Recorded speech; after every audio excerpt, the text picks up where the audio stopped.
আসসালামু আলাইকুম ওরহমতুল্লাহ। আজ আমরা 20টি ছোট ইস্তেগফার শিখব ইনশাআল্লাহ। এই ভিডিওটি শুধু আনকমন ছোট ইস্তেগফার দিয়ে সাজিয়েছি, তাই ভিডিওটি না টেনে ইস্তেগফারগুলো শিখে নিন। 20টি ছোট ইস্তেগফার, তা হলো নম্বর 1, খুব ছোট কিন্তু অনেক গুরুত্বপূর্ণ একটি দোয়া। আল্লাহুম্মা ইন্নী আসআলুকা আফিয়া ফিদ দুনিয়া ওয়াল আখিরাহ।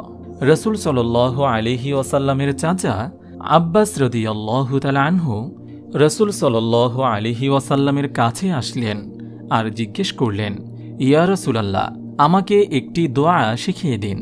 রসুল সাল্লাল্লাহু আলাইহি ওয়াসাল্লাম বললেন, হে আমার চাচা যান, বলুন আল্লাহুম্মা ইন্নী আসআলুকা আফিয়া ফিদ দুনিয়া ওয়াল আখিরাহ। হে আল্লাহ, আমি তোমার কাছে দুনিয়া ও আখিরাতে আফিয়া চাচ্ছি। আফিয়া কি?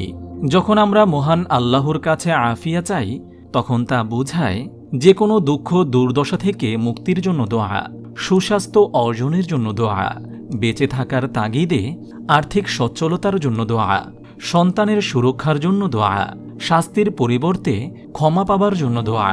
আফিয়া অর্থ, ইয়া আল্লাহ, আমাকে সকল দুঃখ, গ্লানি ও ভোগান্তি থেকে রক্ষা করো, দুনিয়া এবং আখিরাতে উভয় জায়গায়। আব্বাস রাদিয়াল্লাহু তাআলা আনহু খানিক চিন্তা করলেন এবং দিন কয়েক পরে ফিরে আসলেন এবং বললেন, ইয়া রাসূলুল্লাহ, এ তো খুবই ছোট দোয়া, আমাকে বড় কিছু শিক্ষা দিন।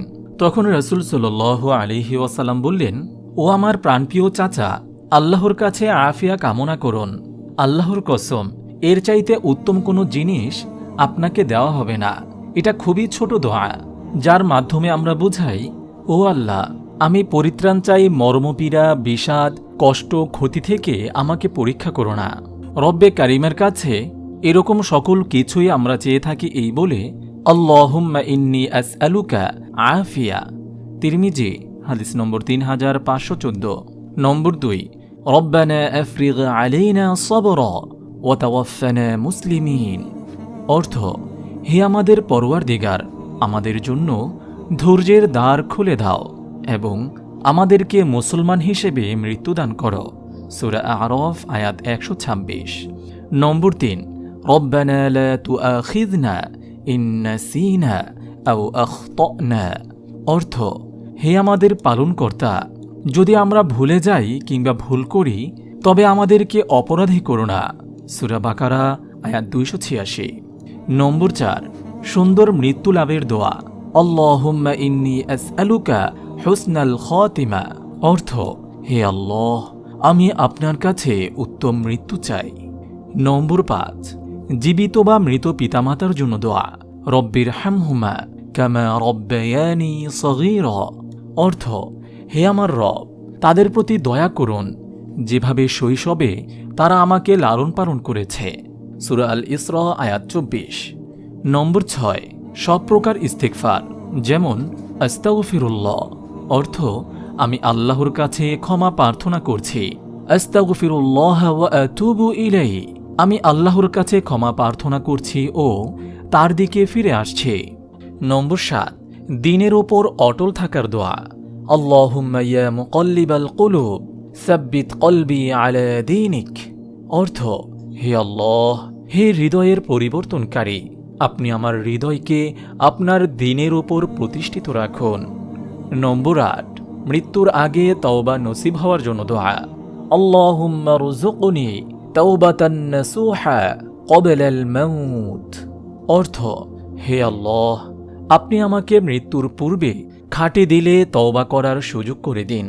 নম্বর 9, আল্লাহর কাছে হেদায়াত ও তাকওয়া চাওয়ার দোয়া।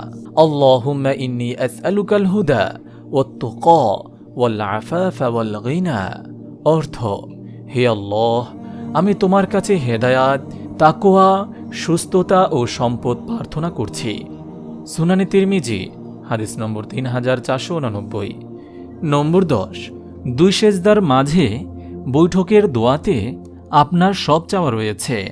আল্লাহুম্মা গফিরলি ওয়ারহামনি ওয়াহদিনি ওয়াআফিনি ওয়ারযুকনি। অর্থ, হে আল্লাহ, আমাকে ক্ষমা করো, দয়া করো, পথ দেখাও, নিরাপত্তা দাও এবং জীবিকা দান করো। আবু দাউদ হাদিস নম্বর 850। নম্বর 11, হিসাব সহজের দোয়া। আল্লাহুম্মা হাসিবিনি হিসাবান ইয়াসীরা। অর্থ, হে আল্লাহ, আমার নিকট হতে সহজ হিসাব নিও। নম্বর 12, প্রত্যেক ফরজ সালাতের পর এই দোয়াটি পড়ার জন্য রাসূল সাল্লাল্লাহু আলাইহি ওয়াসাল্লাম মুআজ রাদিয়াল্লাহু তাআলা আনহুকে ওসিয়ত করেন, আল্লাহুম্মা আইন্নি আলা যিকরিকা ওয়া শুকরিকা ওয়া হুসনি ইবাদাতিক। অর্থ, হে আল্লাহ, তুমি আমাকে সাহায্য করো যেন আমি তোমার শুকরিয়া আদায় করতে পারি এবং ভালোভাবে তোমার ইবাদত করতে পারি। নম্বর 13, আল্লাহুম্মা ইন্নী আসআলুকাল জান্নাতা ওয়া আউযু বিকা মিনান নার।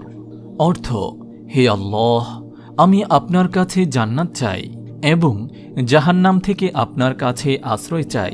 আবু দাউদ হাদিস নম্বর 792। নম্বর 14, লাইলাতুল কদরে ক্ষমা চাওয়ার বিশেষ দোয়া। আল্লাহুম্মা ইন্নাকা আফুউন তুহিব্বুল আফওয়া ফা'ফু আন্নী। অর্থ, হে আল্লাহ, তুমি ক্ষমাশীল, তুমি ক্ষমা করতে পছন্দ করো, তুমি আমাকে ক্ষমা করো। নম্বর 15, রব্বানা ইন্নানা আমান্না ফাগফির লানা যুনুবানা ওয়া কিনা আযাবান নার।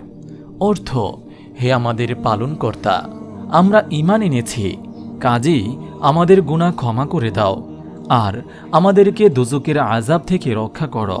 সূরা আলে ইমরান আয়াত 16। নম্বর 16, রব্বানা আসরিফ আন্না আযাব জাহান্নাম ইন্না আযাবাহা কানা গরামা। অর্থ, হে আমাদের রব, জাহান্নামের আযাব থেকে আমাদের বাঁচাও, তার আযাব তো সর্বনাশা। সূরা ফুরকান আয়াত 65। নম্বর 17, রব্বানা ফাগফির লানা ওয়ারহামনা ওয়া আনতা খায়রুর রাহিমিন।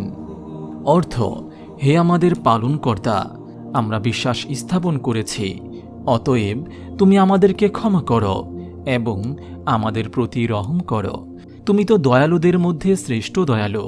সূরা মুমিনুন আয়াত 109। নম্বর 18, রব্বানা লা তাজআলনা ফিতনাতাল লিল কওমিজ যালিমিন। হে আমাদের পালনকর্তা, আমাদের উপর এই জালেম কওমের শক্তি পরীক্ষা করিও না। সূরা ইউনুস আয়াত 85। নম্বর 19, রব্বানা আলাইকা তাওয়াক্কালনা ওয়া ইলাইকা আনাবনা ওয়া ইলাইকাল মাসির। হে আমাদের পালনকর্তা, আমরা তোমারই উপর ভরসা করেছি, তোমারই দিকে মুখ করেছি এবং তোমারই নিকট আমাদের প্রত্যাবর্তন। সূরা মুমতাহিনা আয়াত 4। নম্বর 20, রব্বানা তাকাব্বাল মিন্না ইন্নাকা আনতাস সামিউল আলিম। হে আমাদের রব, আমাদের থেকে কবুল করো, নিশ্চয়ই তুমি শ্রবণকারী সর্বজ্ঞ। আপনি যদি এরকম ভিডিও আরও পেতে চান তাহলে এই চ্যানেলটি সাবস্ক্রাইব করে পাশে রাখা বেল আইকনটি অন করে দিন।